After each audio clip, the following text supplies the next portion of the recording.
Investigasyon gipanawagan aron masayran kung unsa gyoy nakaingon sa pagkahagsa sa karang tulay sa lungsod sa Luway, Bohol.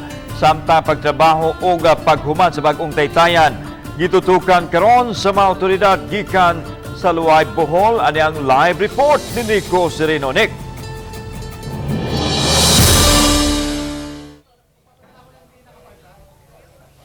Yeslan subay sa mando sa Malacañang personal nga bibisita karon dinhi sa lungsod sa Luway si Public Works Secretary Roger Mercado aron masusi ang sitwasyon sa lugar.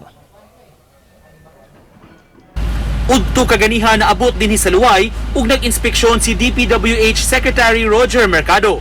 Nagpa-update siya sa effort sa gobyerno human sa pagkahugno sa karaan nga Luway Bridge. Mato ni Mercado, gimanduan siya ni Presidente Rodrigo Duterte nga pangumustahon ang lugar ug pagpaniguro nga natabangan ang mga naapektuhan.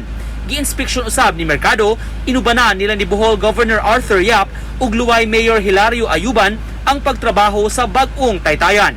Sunod si Mana unta gi-target nga mabuksan ang Taytayan aron kaagian na sa mga sakyanan.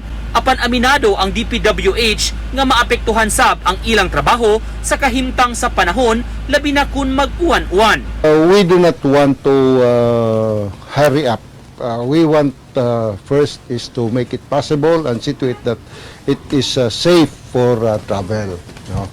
We do not want to. But anyway, as per information, the traffic is not obstructed as of now. It's possible through the detour. Bisa nakamuntar ang command post sa bag-ong Taytayan, padayon karon ang pagtrabaho sa mga personnel sa DPWH ug sa contractor sa magsigkakilid sa approach sa bridge. Tinguha man sa DPWH nga mapaspasan gyud ang pagpagamit na ning maong Taytayan apan gusto sab sila nga makasiguro sa kalidad sa ilang pagtrabaho labi na nining approach paingon sa Taytayan. Pakinuha po namin ng 24 hours po ang aming trabaho po ngayon dito ang gagawin po. Yung time frame niyo sir, mga ilang araw o ano ba linggo?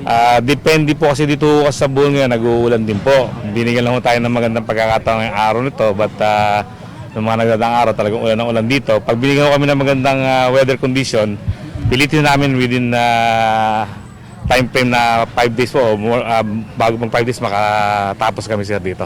Samtang sa iyang bahin, gusto si Governor Yap ug halapad nga investigasyon sa hinungdan sa pagkahagsa sa karaang Taytayan nga may resulta sa kamatayon sa upat ka mga tao. Buot sab niya nga mahibaw-an kung nasubay ba ang mga protocols sa pagpaagi sa mga sakyanan sa karaan nga Taytayan ni adtong higayuna. Was there really a test on structural integrity after Typhoon Odette? Because that's normal operating procedure for all government buildings, no? And structures after a major calamity, you have to go through that. And then second, I wanted to also find out what were the protocols that were being followed when they were allowing motorists to cross this bridge. Ang sangguniang panlalawigan mohimo og investigasyon sa nahitabo. Matud niya mangayo sab sila og assistance gikan sa National Bureau of Investigation.